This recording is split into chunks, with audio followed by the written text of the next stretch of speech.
¿Querés derretir chocolate pero no a baño María? Mira este video. Vas a colocar el chocolate en un recipiente apto para microondas. Yo en este caso lo tuve que derretir con manteca, pero es lo mismo.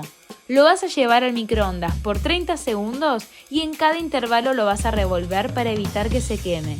Este proceso lo vas a repetir hasta que el chocolate esté fundido. Y listo, te va a servir para todas las recetas. Anda a mi canal de YouTube para ver todo mi contenido.